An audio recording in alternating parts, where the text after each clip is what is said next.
D'ailleurs, écoutez, à me rappeler, il y a un gamin sous, il y a un cornou, on a un quadro, Togbelet, cornou, et nous voyons des hommes ici. Il y a un gilet miloto. À me rappeler, à Togbelet, au fior, vous la coquin, comme quand vous voulez que ça soit. C'est bel coquin, le besoin soit. Chamile pour qu'un soit oui. Le cornou est bien, ouais, de méon. Ah, tout fafa. Hey, tout cas de coquin à nous mer. À dire, à fort pour de coquin à nous mer. Na, mais à me d'affaires non vigilants, les d'affaires non vigilants. Il m'a gâché à tout fafa. Na, ma doucola à tout fafa pour dire comment. Le au Togbelet y comme, au fiolet y comme, pour quelqu'un, coco. Fiole pour quelqu'un a jatolé comme mais mika dit tout cara he mika jamono to konu jirio konu lo mi gasi to tan no le pour to gole mena ko le po kwade dale lo kwade bu kwade fafaji wa joro fafaji bada he on e ko lo e lo jeglo dio e lo jeglo so son ye o kaka hona o so na yin somo lo a tu fafa me mi ka jin adire tu kada nsengiti ko pe a amesiame ne wa ble ne ma so wa lo ne ma mojijo ne ro ntotero fun ro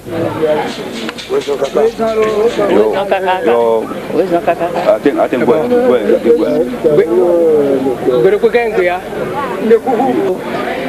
fafa jimira hiro ko jinaja mina mo fafa gre kuna wa mi la le hoye nuhere ma nya dohle wa pe mi le hole wa dio era hu dagwe mi namo o nuhe mi na wa lo fierio ne mi kesiro togbele ne yira regia mi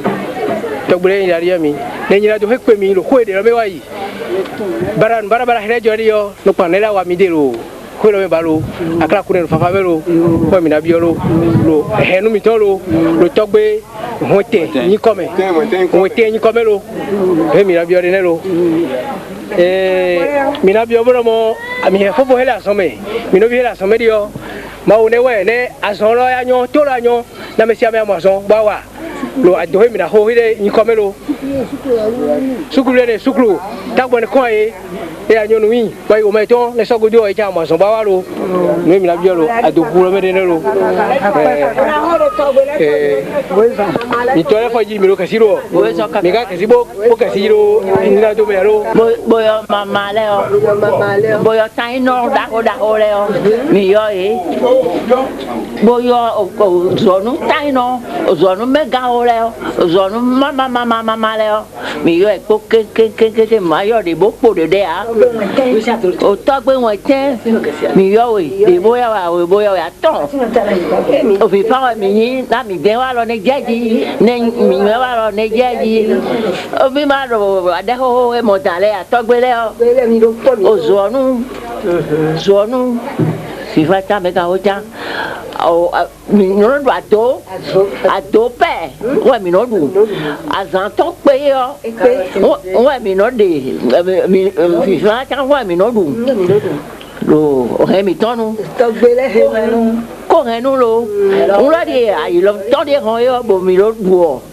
cái mi do video fa ji mi na video mi ma video fun ji yo amega ho le o ene he mi o mama le ne he mi ta no le ne he mi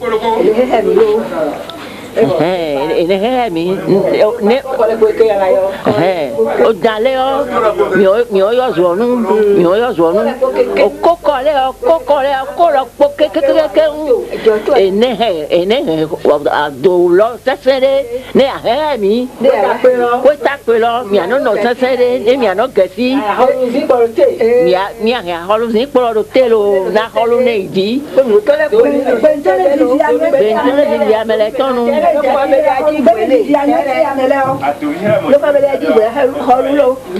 adovihero mojirio osunu onyonu ekpo kekekeke wa mi no yo mi ma yo amede bopo amede de lo kalo tinela na mi de wa lo ejeji mi yo wa lo ejeji yatine one aya mi kono kinue wana ba tele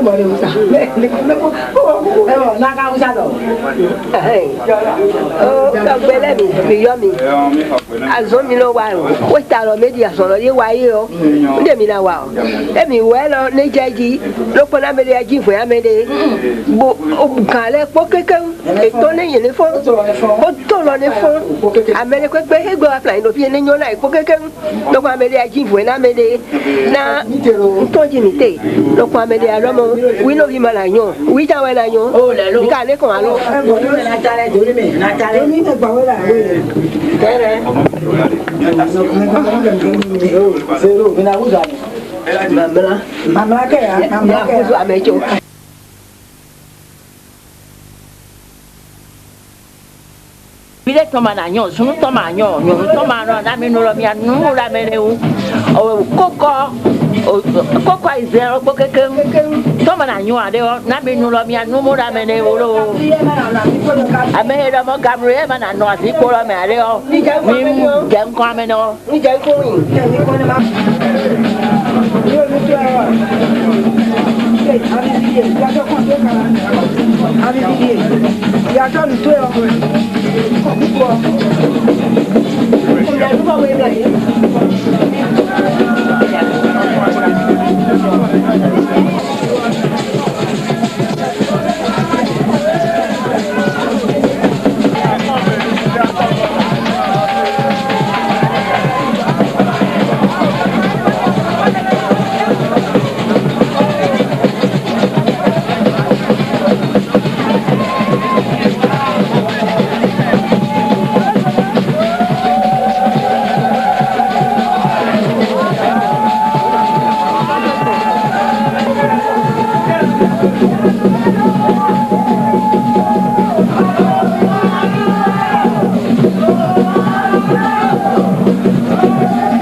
Vika dodo ebinye game suani ke mama nawa no anya ba dodo anga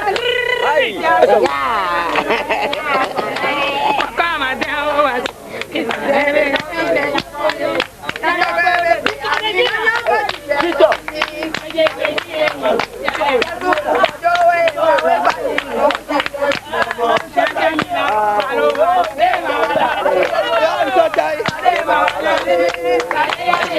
Se munya de pepe yun togbe o egbebe nkeke keke egbe ya mi le wo togbo be konu o le we hoho yo jimi oru mi yen ya mi ba le wo egbebe nkeke ya mi itogbe anyogbon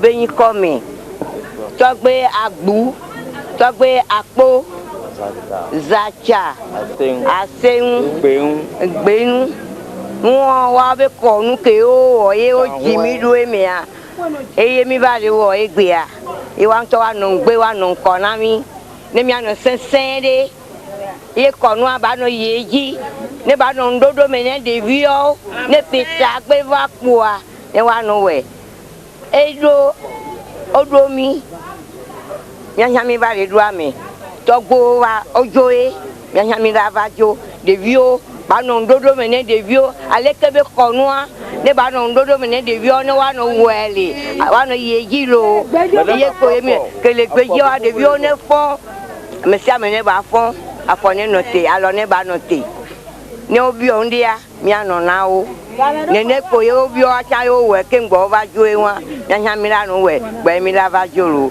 wa pero mi anti mi ano sensele mi ano de vi gbo vide lo ahwe gan be yin egbebe nkeke mi a ele di kokwe na mo wa njuro be ne ma u juro wa ela ba nu eme ahwe ala ba nya ahwe gan lo wa nto wa no gbe wa no ko na mi ne ahwe baba tura ahwe gan na mi lo wali anyogbon ne mi lo me ko le mo je onu gbon ba nene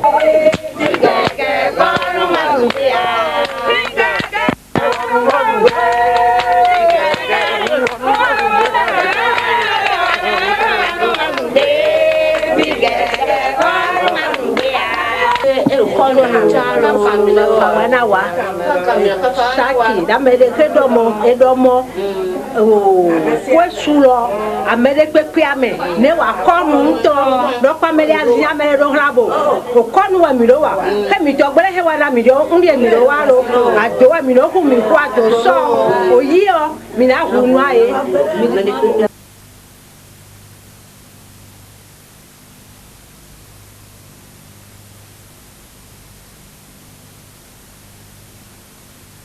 Basuwe, hey, ya mehe domosio. Monu ke mi wa ke de nyodio. Wa kura gbere la mene. La meke na domosio. Chia ka yi ke lo wa ne de jario. Be wusu ame ro suto. Estero so su develop o viole manigba. Ye we na gbo. Bo mi wa ro yo ne yi ne ye ku wa fo mi po mi we mi yo wa po de o wa isunu fi bo bunu ro agresui. Daddy oye de wa gbeto we aton ne mene ton o fi eyin lo amelo so mo lo ne le undon no pa no video no bio lo sun le ro don ya lo po no pa no video ka no video wa ya sa e kwado agberu yare wa wa e ado kwado agberu yare wa wa ado mi le ji we kwado agberu yare wa wa e ado yo kwado agberu yare wa ni po mi jiji la ba idonya wa na ga se aji amere mu nyanya ko se aji amere mu nyanya ko la ke mu dwa e ado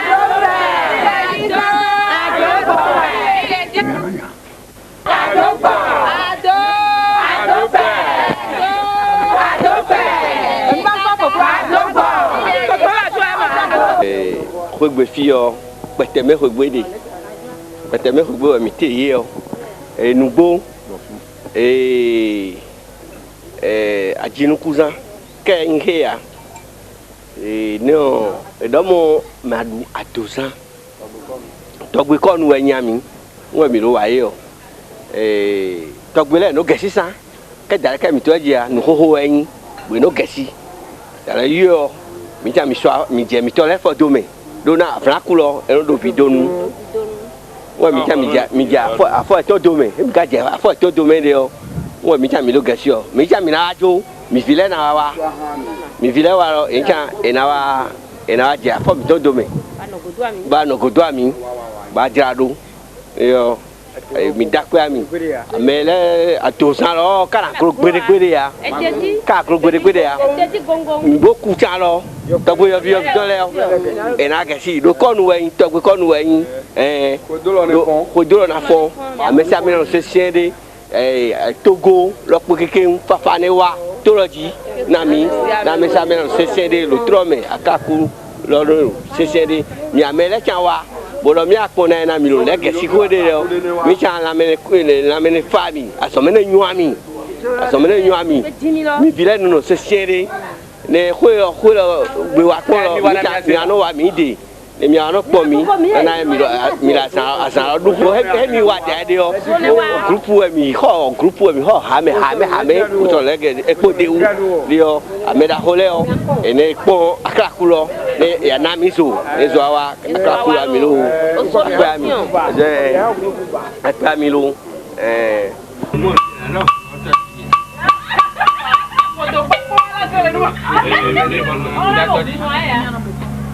Eso bueno.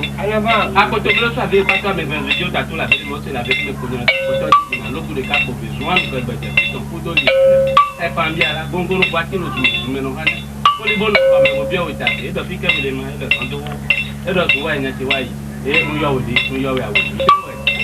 et vous nous pouvez dire pour dolo tu vas vite le la ja voilà yo et que comment tu quand même ouais Masoe. Negolo, togbeleo, ya mwe koda. Wesa haheyo. Kaya.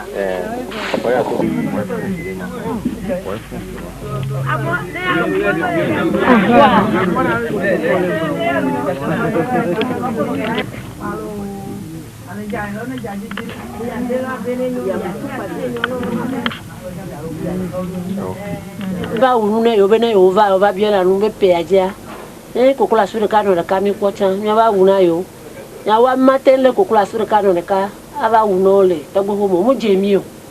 Emi va je feme mi bufere tresi bufere kasi.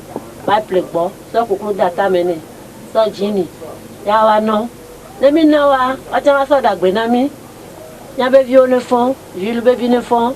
Ayi gang balegdo, ayi gang be vi o ne fon. Dede be vi one fon. Nyo katania fon. Ngugu aye mjawa no ya. Nokpodo mi anti sesede na dozangwe va kwa. Mina no ba ho ya melo. Mi abe de ayewa, mi be nyayewa. Aga siko. Adanya mele. Fofonye bosa. Mgbede yo.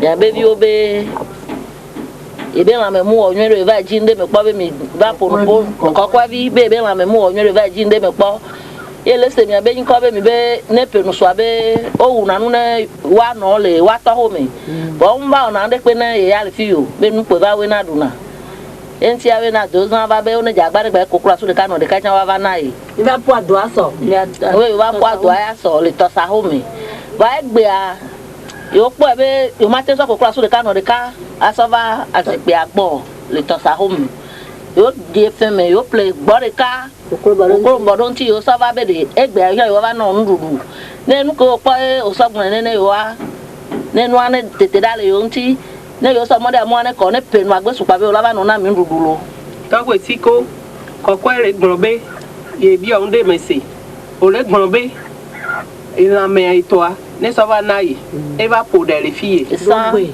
dogbe mu igbe du aye be hevo Ao. mu igbe du aye be hevo ya yi ne onyaku na ye nya do na ya egbe petado kwa ira ba tu gbe ru aro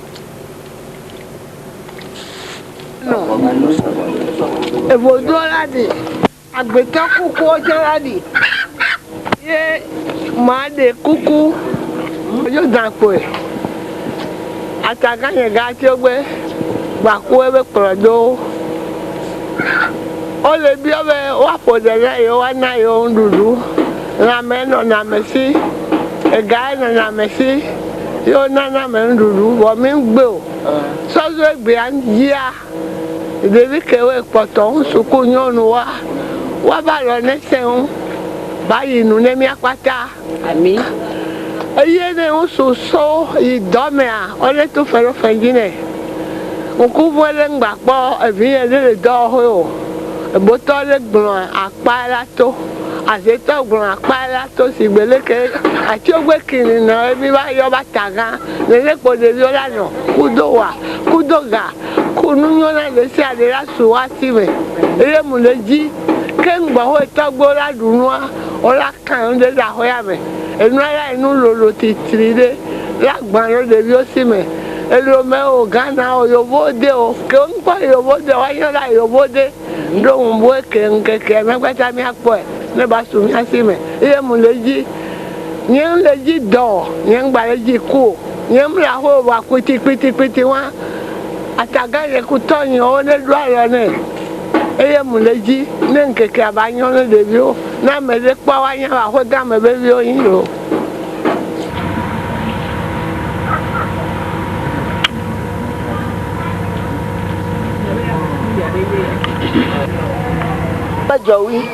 Jowi dio akwenya lo de domo wejowi he wala gbene dia gbenton gbre pe wale regbe so ka lo ka ge so agbalagba ge na ka wi na wa we wa kan pon domo wi jo to domo ni wa mo wi to gbele o fi na wa wi te dan le o mo domo de mo hero wa wi dio ene yi hewi ka to lo ne pogo o wi vi le o no pa na de ke so nkun fun e bo na me de so nkun fun e lo mo ye to gbele ne gba hun do nu amene na we bi ne gbo agbene lo wi o so kan wi agbo mo na wi wa so ne nyon wi so agle mo agle ne kon wi so ati mo ati ne kon na wi wa ganzo bo garo wi sin bo wi na wa nu do mi de piro e lo mi si lo nhe ga ka do gbe aka kan tika ene we ne papa ne we me papa gbe we me ko ni na na ko ba so kwa sipo ba so da pe wa le so je wa mo ko lo he na ho bode wo de bi ne fo na ne ma ti pe e do nwe gbe kan we de anwo ndo na mi bo Bohuelo, ne atọdụ agbolo lo, tola mi lẹ́nu àwájọ lo. Asawu ne no ko beti ami. Asawu apala ne wa to asawu. Afa lo. Afa ni. Ate viene come to Edago lo.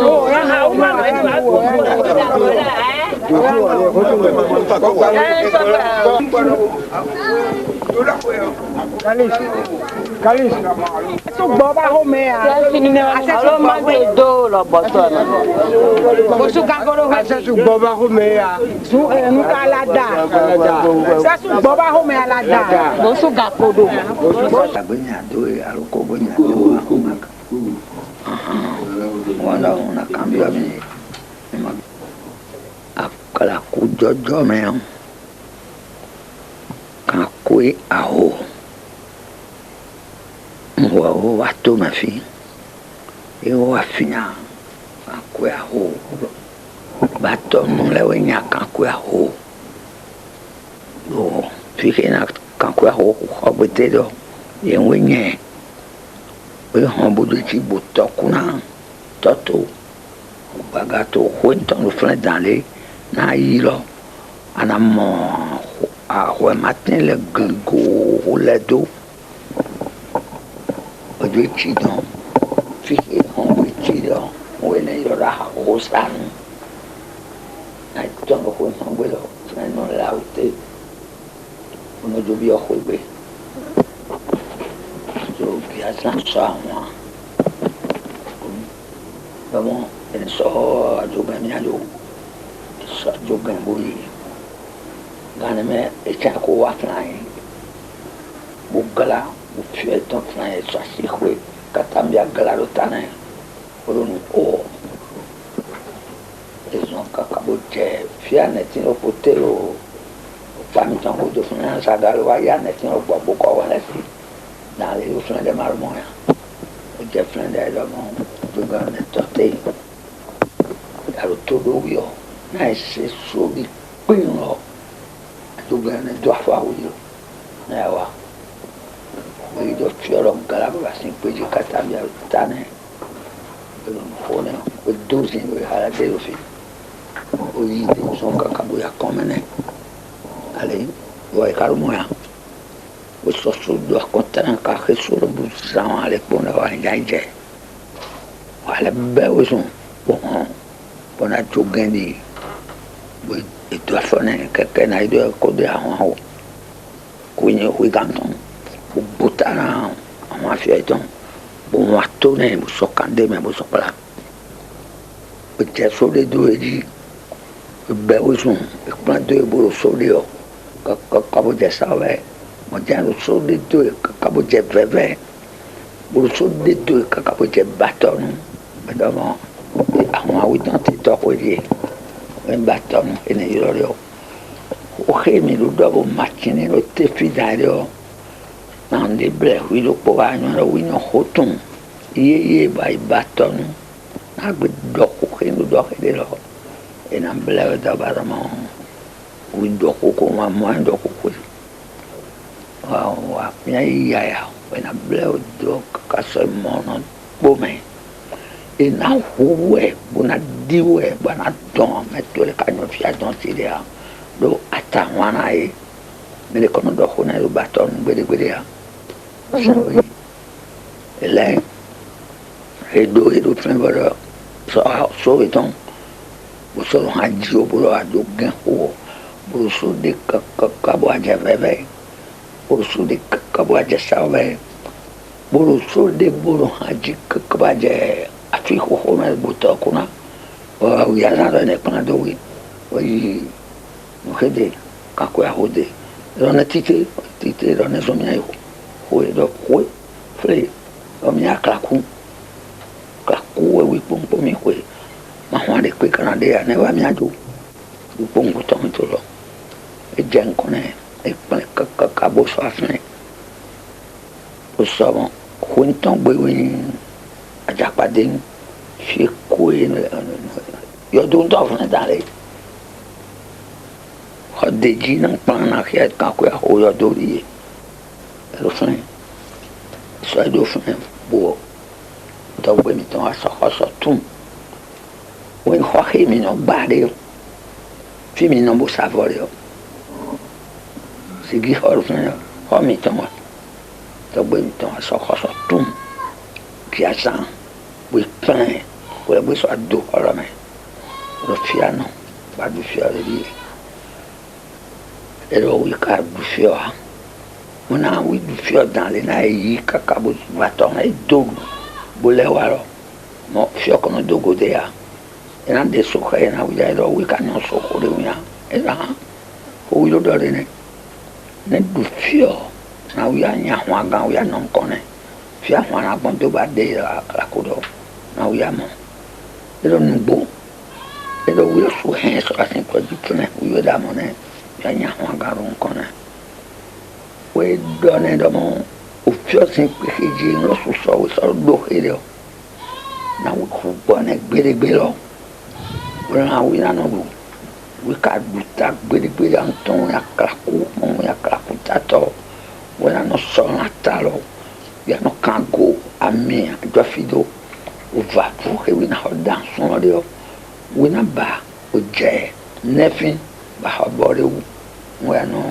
na to bon ton sen que ko ngwe mo ya bota e mi no so de wane pa do wilo e pa do e mo e khati lo malo me de to bo che gia san de ma de bon lo ne de motone puis a metalo a ma fiolo tanto e de tu bo so ma fiolo ta so de so bo so mleme bo pa khati gan e na glebido pa son ton sɔsɔ to mɛnɛ o xɔ nu di kpa nsagbe ne ma klaku gɛdɛ to kpata to xexe ku ɔlugbada to xexe dze kpa le fɔ na ma ya tɔn yɛlɛ o ye xɛtin xelo ma lo mɛ dɔ xɛtin mi tɔn dema mi tɔgbe mi tɔn gia san dema ne edzoro fúnɛ de yɔ ewa xa bɛ so gbadzi fi bo wa do adema wo egɔlɔ wo yina ayi xe bɛ so pa de nɔ kpɛni de do fúnɛ bo sɔ si ma sɔ lɛ do ye adema mi tɔn wo egɔ ne sɔ kan kura o sɔ do xɔlɔ mɛ n'a jɛ ana biɔ xɔlɔ gbe ale lɔ n'anu gbe kpɔn dodo yɔ anu ma fi de di akɛnɛ po dɔn o to la po keke wɔn nɔ kpɔbɔ yi edo awa gangan de gbɛlɛ lɛlɛ akɛnɛ tɔn ekeke wale ɔsɔ tɔn awa mɛ o kɔn lɛ adza lɛ ekpo keke fúnɛ wɛ nɔ do kodzo te awa ne mɛ wɛ nɔ do kodzo te adema mi tɔn ya adema ema wɛ nɛ lɛ o gbɔ mi kɔn sɔ gbɔ kɔ ami ka yɔ yi lɔ nyɔ lɛ hã amɛta wo mi nɔ sɔ ye adza lɛ o ka adza nu kpɔn lɛ kɛ ama yi lɔ amɛ kɔ na se nkpati akpanyɛ wɔn do gã koesan sodza ti lɛ enya safo bɔn yi wɔn ha ti lo kpo nkpati akpanyɛ wɔn di tɔ nkpɔ koesan lɛ kpo ha ti ìwé wa do kodo gbọdọ mọ nuxemi ló mọ de ọ n'a ile kaka lẹ mọ kọn lẹ n'a yi to lọ mi si nya tsɔn lọ mọ n'ami lo to mẹ n'a yi hu n'a lọ ame kini sɔ ta lọ de mọ yi tɔn wọ nfiɔ nya gu abuta sɔsɔ lọ mọ mi ka nọ sɔba nya hu bɔ aka egbe lọ mi ka sɔ abuta lọ n'ami nya yɔsu nya dɛ ama lɔ kɔmɛ n'a yi fiɔlu mi si ɛdɔmu nugbo lɔ ehu gbɔ lɔ eka yɔrɔ mi ba esɔ agbota sɔ da sɔ du sandowo yi xɔ mɛ kuku lɛ sɔnɔ tɛ edzi mo xɔ yi kakakaka mo da yi do hã dzi torí wo wo na bobo do wo makolo n'adza gbeli eke ŋkundo abati itɔn di nya yi do te yɔ nɔkɛ hewo ame de tsi amɔ lo xɔ ŋutɔmɛ ame de tsi amɔ lo xɔ ŋutɔmɛ ehɔn zanfɔnu oye eyɔrɔ yi nɔ so le wabɔlo kusa de lo mo de wa wuli samɛ yɔ ya kan bi yɛ lɔ mo n'akɛ mla yi ko ye dza dɔ ewɔ o tsa ame de yɔ ewɔ o tsa eke be wɔ do anyi ke wi mlɔ de o ame kuku xoxo lɛ no wi xɔ kakɔ sɔkpɔta yina da wo do hã dzi wona bɔbɔ to kakaka wo ma ko la wo kan adza gble wo kan ko na ba ti wi tɔn di nya wo do te nene ke wa njan nene kpo wa njan wi mi yo bɔ kɔnba ni kemi nɔ ya fi kpom nya kɛnɛ esɔ afa kan tɔgbe lɛ do mo ne yɔ ya yi ne xɔ gbɔ vo na yɔrɔ viazan vi lɛ na wa sɔ gbɔta ɔmɔ yɛ na vɔ kokokoko nu etɔn ka tɔ gbɔta gbede ya ko san sodza ti lɔ tún wo mi gbo mi ha ti lɔ kpo kamɔ gãtɔ bo na dzɔ wa lɔ suwo yi xɔ mɛ bo xie gã bo xɔ agbo bo dza hã lɛ o nyɔ kankoe aho xɔ nu lɛnɛ yɔrɔ mi tɔ lɛ wa dɔn ye mi do gbɔ ƒo na tɔgbe aho ene wa sɔ na ta yi tɔn lo mi ka ho la ye ya na ta yɔ mi lɔ mo mi agoe o mi sɔ anyi sɔmɔtɔn da do yɛ mi ka da mlɔ kaka ba yɛ hɔn mi wa kan lɛ tɔ lɛ dɔn mi ne yɔ xɔ gbɔ vo na mi wa sɔ gbɔ ta mi tɔn mama lɔ mi kpo ke mi na wa to mɛ dan lɛ mi lɔ di ye mi hã lo mi sọ gbọ́ta sọ̀sọ̀ mu di nu wo ń dá mi ló sọ yé nǹkan sọ gbọ́kọ̀ wa èmi lẹ́mi wà wọ́n ẹ̀ lórí ọ mi tọ́lẹ̀ kó tún kó mi tọ́nà mi bó mi lẹ́mi ṣe èmi wà wọ́n ẹ̀ dé à fúli àdọ́rọ̀ fún egbègo ìkànnì wà ń dé kájẹ kàn bí lẹ́ ọ kó ebi lẹ́ ọ mo èyí lọ́ wọn ni àwọn wa náà gbé èyí lọ́ wọn ni báyìí hàn bóyá mina yi sọ gbọ́ta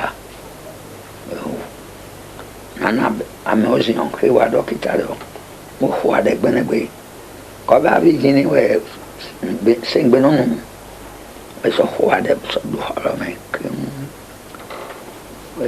kosa sodza ti dzra do wa flanyi sengbe flanyi ɛdɔ mi da ikpadenuvi lɛ mi ne vɔ ama wa kosa la nyɔ lɛ wotsɔ ame hame lɛ sɔgbe ne kudo lɛ sase lɛ mi ò kó de na kan bi o mi emi sɔgbe èyí la dàbí lɛ tsan dɛ kékeré ɛdɔmɔ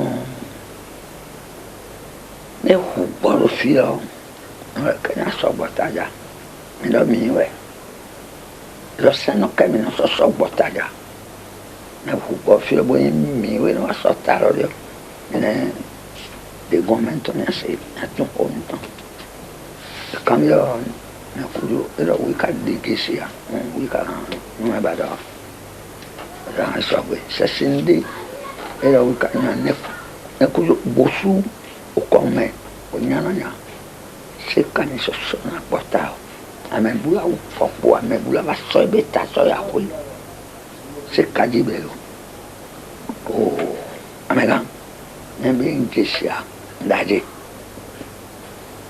nka se olówó nka mɔni jɛ wala dɔ sɔgbe ndagoe o ye ɖevi ne miatɔ keke wɔn gbe yi o musulman kɔnɔ o ye mɔni jɛ nu kenti ne ame bubu amebu la va sɔ ebe ta do wa ŋdɔ mɔni jɛ nti lɔ gbanya se dze kolo dzi bo tuna ye kakakakaka sɔ ye ko saso dzati lɔ ɖevia wosotɔ ɖo nya wotɔ tu xɔ nɔ xɔa pɛpɛpɛpɛ ye wotu hã efolia dɔ lɔ fo enu ke le yava do tea dzesi ŋuti mi yɔ bɔbɔ ya egbe ŋkpɔ ame se nua gɔme le wa ame ebe gbɔna nene bele emiawo do ahɛ ye mi da kpɔta ko de mi gbɔ mi gba wɔ gbede kaka xixi ne mi aɖuwo xɔa ya nane tu hã nane si te miakpɔ nsi te eɖe efiɔ makpɛ hã ati kpɛ hã ne o sutɔ ɖo tɔ tu xɔ nɔ folia dɔ fo si te le miame etite koevi mi ho gã dzi ne miaƒo ho gã ne ƒe ɖuwoe biasa tɔ ye akpota ameta ye wosɔ woatɔ ye doa ye anani gblɔ wa mi ƒo ho ne wa me vo wa ɖuwoe kasɔ ekɔ wa gba dui kaka va kɔ ne nye do gɛ ne nani ekɔme le ba do me ana amewo si hã ixɔme dzini ke mi sɔ fo ɖe ne kankui ahoa sɔe ba akukɔkpo dre na nani nye fofoa ye wòle akɔ ku ne ene vi sina ŋku ekɔme ta tu xɔ ne pɛpɛpɛ xɔa ye be tu hã foli mi ŋgba dzidzi kpɔ kaka ne miaku o ne mi dzidzi kpɔ gbedegbea mi ku o ne sɔgbe sɔ ŋu ko mi du wo kaka wokɔ esɔ dzini wa wo ba kɔkɔ awo ya ŋu mi dzo gbɔn ahoe ne mi gbɔn ahoe ɖe wo mi gbɔ ta sɔ kɔkɔkɔkɔkɔ ba o do se ba ha ɖe wo ye wo nye nu he koevi po kahevi ɖe po o tɔta nigba yina me lɛ o tɔta bo nɔ lɛ ɖe wo tɔkoto dzɔn lɛ ɖe wo o tɔta mi tɔn gbaga takoe ɖe wo tɔgbe tɔn nigba wo do se ba ha ɖe nigba wo eno lɛ na ko ta su lɔ eno wa na ko enu kakla ko tɛgbɛ Hueta sulo e kawana noa. Hueta de su e kawana de wa su kana. Na jeku neme o gboke do de gbenegbe o. We ma wa hu ka we wa hu neme na bi o. Na mo gboro ara yin we alo kono to ya. Azuru tani gana jan gbogbo we vona mo ya be da ni we. We wa dan ha bo mo. Hu e kile nu mi joporo. Mina wa na e ko keken yero. Gbenegbe ka so yin yaka ji keba. Inye kwasi bonton kuro fun de o. Mi jan wo do fo do man fi. Bono kan bi ala iron. Bono ma wa ko do mo. O body jaye. Mo makongame na ma wa so botalo. Na yura kwasi adwa we ma so botalo. Mo me ka bo ka ku ya ho. Ni gba bo botana chini dia.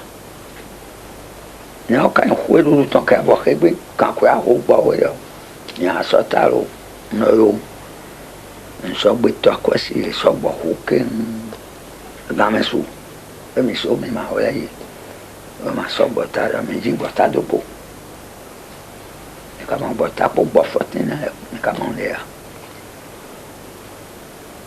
o no que sem beber né ora mo o folhe né leo a megbe mo kabo foli le sopotalo o gbadu isi ore ki senti o mo be bo voton cigare le o ton le no a to pete fion da mitero o so ya wa kan le do soji o be koko le potale te me buja que mo e ko bi que mi jin botado pour le i ko sans so dia ti de mi voilà amo wa do gba mi do bode ji a kho mi tan ya so bota ko bi le ro mo wa de mi ka mo bota ero nani obele ba mo ke on po bota be foli ba pato ni ya no te pon ma do ma no fidien ils sont e mi ai sengbe be na bio foli mi fika e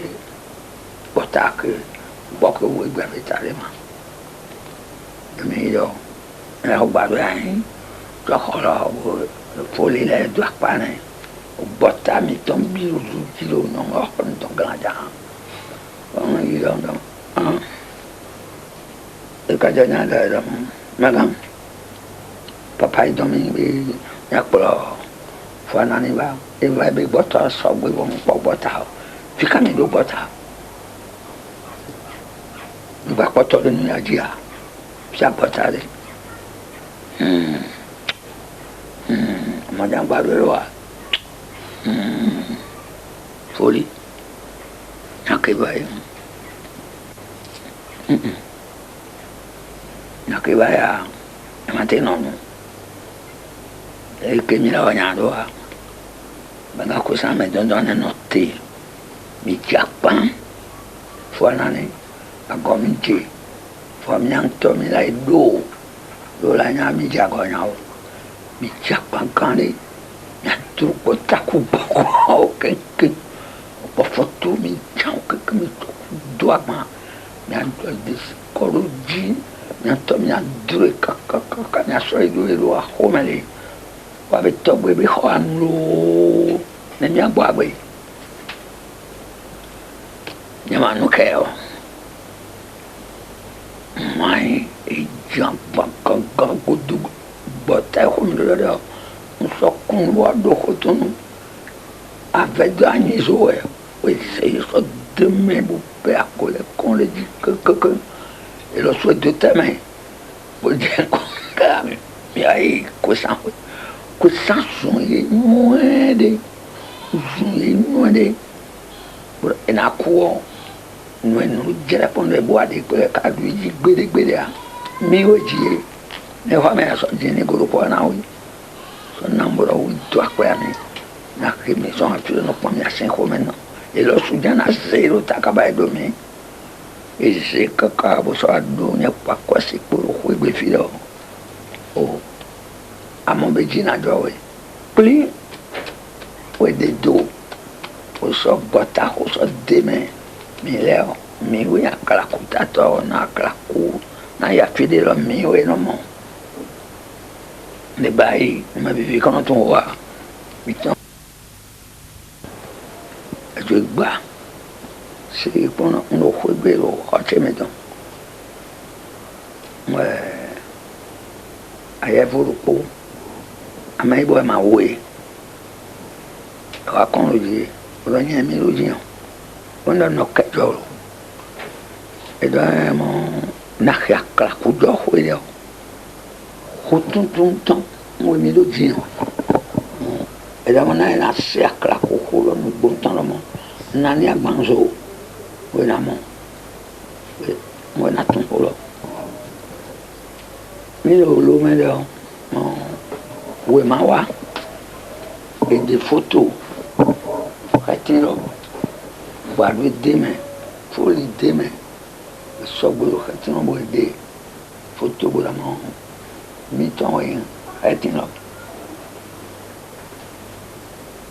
to gbe mi ton retiro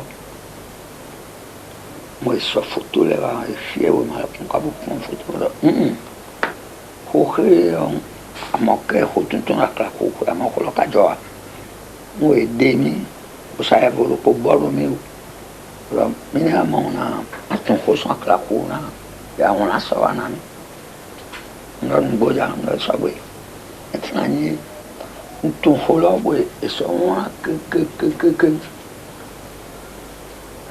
evolo pete da bon ho mi lo dinare so viene matón tiene grupo so lo pono yang bodo amigo o coge mi lo dinero su dio o me da ho mi tande e lo holo lo su ne monaje akla ku jo ho dene ammenere asuka we babu wale lo povo ante manere cagnetto alo mamele tanto lo dio nei mo fi ho tun ci wa no sanene guardando ton con la politique bodo mo e waji mo nen ton ko son to lo da pepe mo ko lo nen ton bodo e turmi mi do bobo yo to bo vi ci ti vero quella come fnelio ndero a san ton ji bo e na fan de mero amon je wo ero dio o badano questo gadde pepe até com uma hora me deu não na minha dor mo kana idori isso é dele ó e aí na ma fa do un rame pono tolo e na itolo me tola me che non boja da non sei tutto gadde na mão kudeta na wa no no vuoi troccare con la mão dia Nigeria bona da holu natura na selu troga danya la obomani e no flabolo ponka kakai honga ya polo holo buda buchiamo na kla kujo holo nendo amiru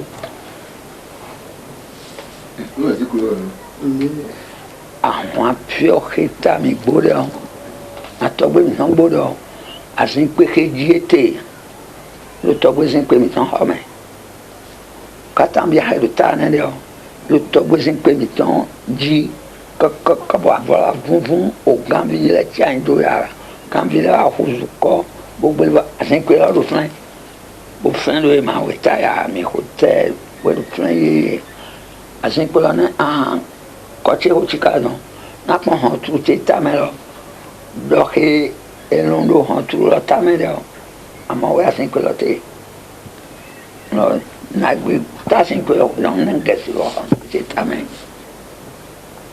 atse ŋlɛ fiɔ lɔ wo nyaka koe awo sɔ edo tɔgba mɛ o giazan wo wa de sodo wɔ o bota ŋutɔ. Punya kakak so itu baton tetok itu yang baton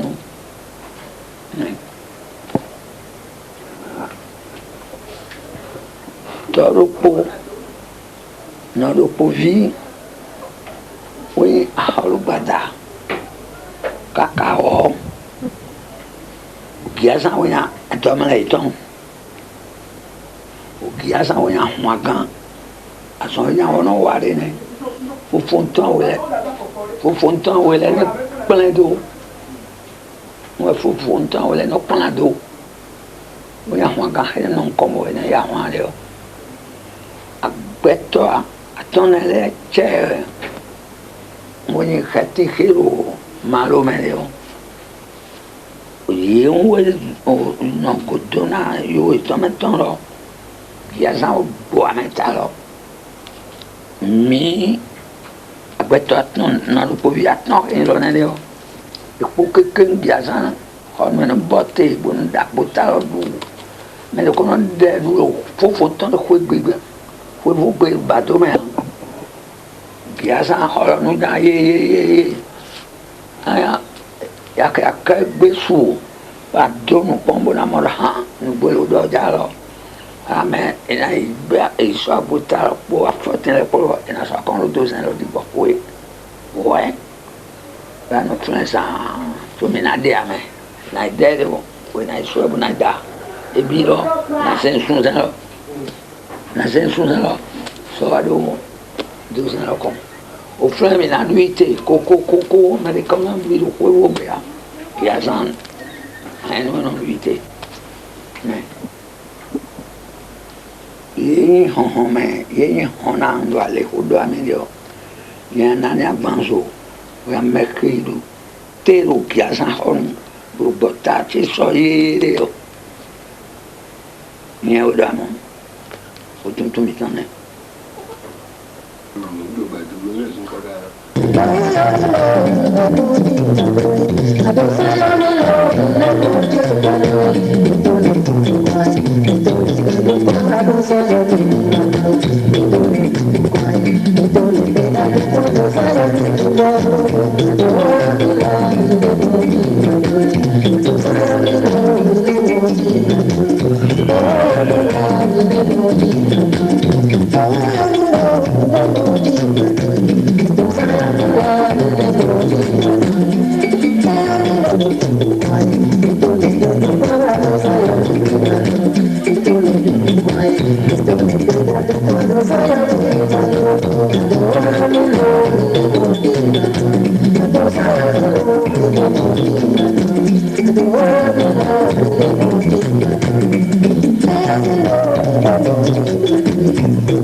quelqu'un m'a blonda. Mais la blonde, elle vient, mais la tête sort, la sort, il y a pas de caille. Je vois une belle poésie, alors poème. Mais là, on est cacoudom. Il me l'a doit pas grandir un conoto.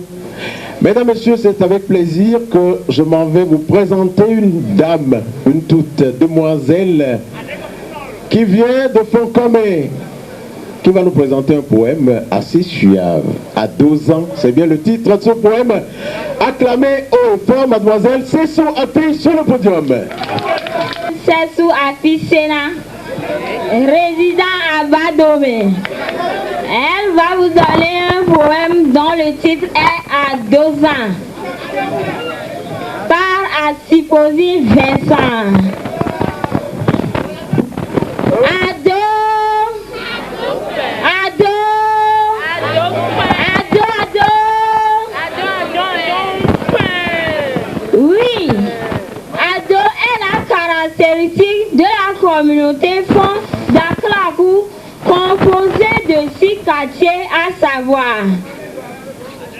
Badomé, Alada, Madrasa, Miedi, Zohanou, Sionou. Ado est notre fête traditionnelle instituée par nos ancêtres vénérés. Les Kouta sont originaires de Tado, situés sur le territoire togolais, dans la préfecture du Moyen-Mono. Ces ancêtres vénérés sont Niazan, Sessouhan, Paléhan, Sati, Mosuhuta, Oten. Ado est le synonyme de la paix. Ado est la paix, la quiétude, la concorde et la fraternité.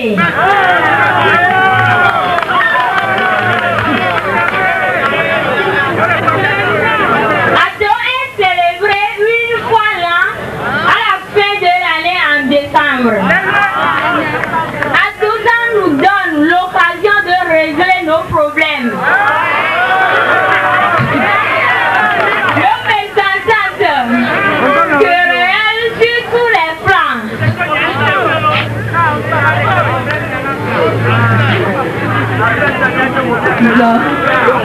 Ado nous permet de faire la paix entre nous, fils de la communauté. La paix envers Dieu, envers nos ancêtres. Ado nous permet de faire la paix entre nous, fils de la communauté. La paix envers Dieu, la paix envers nos ancêtres. Ado est notre contribution collective à l'établissement de la paix dans notre nation. C'est de remercier Dieu et les ancêtres pour leur bienfait dans le domaine de la santé, domaine professionnel, domaine commercial, agricole et des fruits. Et enfin, dans le domaine de la santé et les relations avec nos voisins et les autres.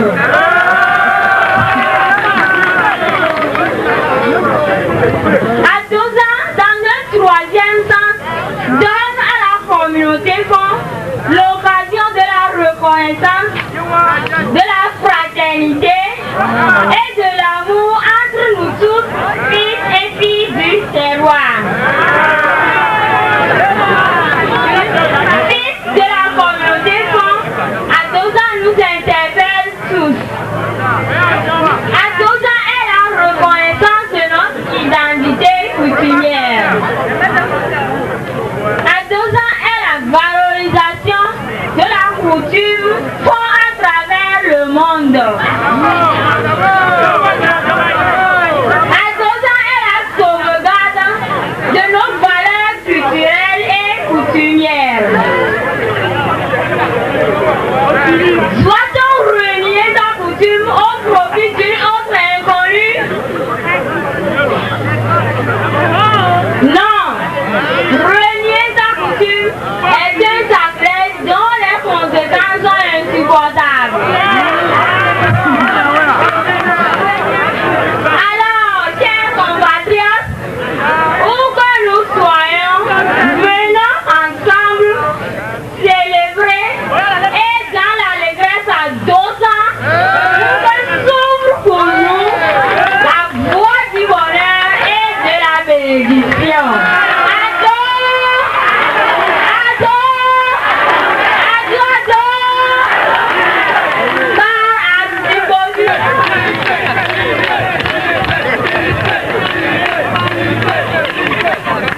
asikwe le bise asikwe la na go manyango la bise. Elato. Elle est nene. Et pour vivre à l'omeno pour quoi elato. Elato. Elato. Depuis quand tout est commandé. Capitaine parti avec pas qu'on en va d'accarer. Nous sommes maniero. Capitaine parti avec pas qu'on en va d'accarer. Nous sommes maniero. Depuis quand tout est commandé. Nous sommes maniero.